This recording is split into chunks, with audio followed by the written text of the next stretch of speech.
Hey everyone, so today I wanted to talk about why does the rich want to keep you poor? It's very simple. And as someone moving up the ladder, understanding our society in the financial capacity, we understand wants and needs. We understand demands, raise the price of goods and services, right?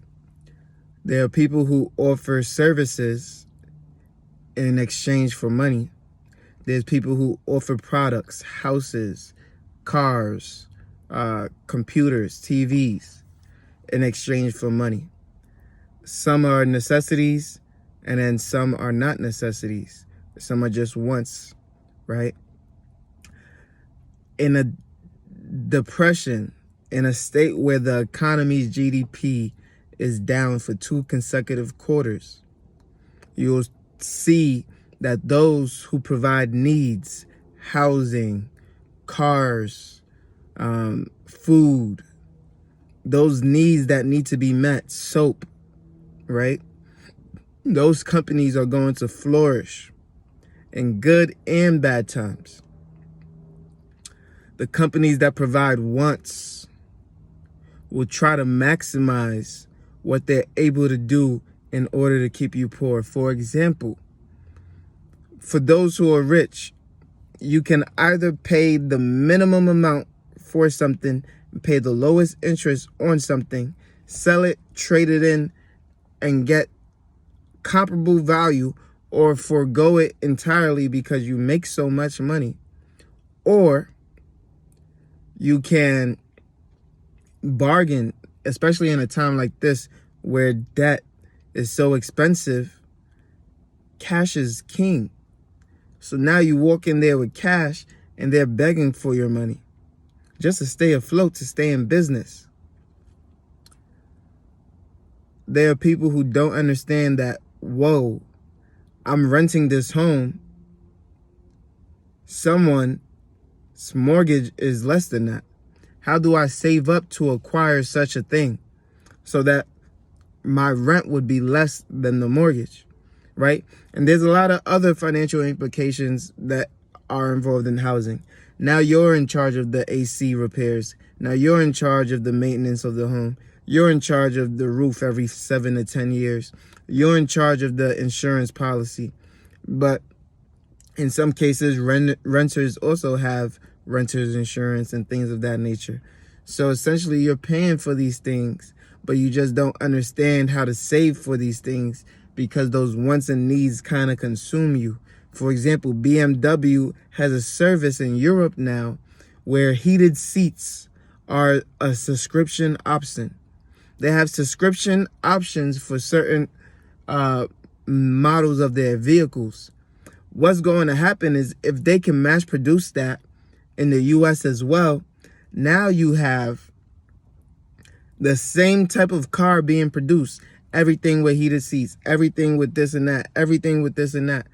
And you can opt to purchase it for $350, or you can get a 3-year subscription for $250. What's going to happen if someone says, you know what, I want to lease this car for 3 years, trade it in, that's my lifestyle, blah, blah, blah. Now you get $250, and then you get another $250 for the next person who buys the car because they don't want it for more than 3 years. It's already been used. And then you get another $250 from that next person who says, you know what, it's 6 years old, I can ride this for 9 years. And then you get a $350. Now you get your max because this person is saying, you know what, it's an old vehicle, but it's cheap now, and I want to hold it for a long time. How many times does someone pay for heated seats on the one vehicle, right? That subscription option, instead of just buying it outright and having it as a package for yourself, holding it for 3, 4, 5, 6, 7 years, and then buying something else that is comparable. Now you're saving money on a service that honestly should have been free from the get-go. But the way I look at it, if they provide you the option of paying in full for something, always do so, because that's basically like paying MSRP for a product, right? You're just paying the actual value of the product in full right now. Insurance companies, They say, hey, let's see if you don't really need our insurance. Pay us in full and we'll take 10% off. Pay them in full for a service you truly don't really need if you're a diligent saver and have your emergency fund built up. Now you're saving 10% on the cost of your insurance every single year. And then you don't have the option of doing that until you have money in your home where you're at 20%. Then you can dictate, okay, let me pay less in insurance, blah, blah, blah, blah, blah. So with that being said, financial literacy is important. If you spend everything you have, you will never be able to achieve financial freedom. If you spend everything you have, you will always be the ones given to the rich. And the rich, when the rich give money, they know they're wasting it. But for others, it's as if they don't even understand that they're wasting money. You're chasing an 800 credit score, but guess what? You don't need more than a 780 to buy anything at the maximum credit score ratio. 780 will get you everything in life. Why do people opt in to this 800 credit score notion? Right? Simple things like that they don't simply understand, that they just simply don't know. Why do you want an 800 when a 780 gets you everything you want in life? 800 does nothing more than a 780. Nothing at all. All it says is that you borrowed more money than most individuals in life and paid it back. You're a good borrower of money. You're good at paying interest, additional money on top of the money you should have paid for something.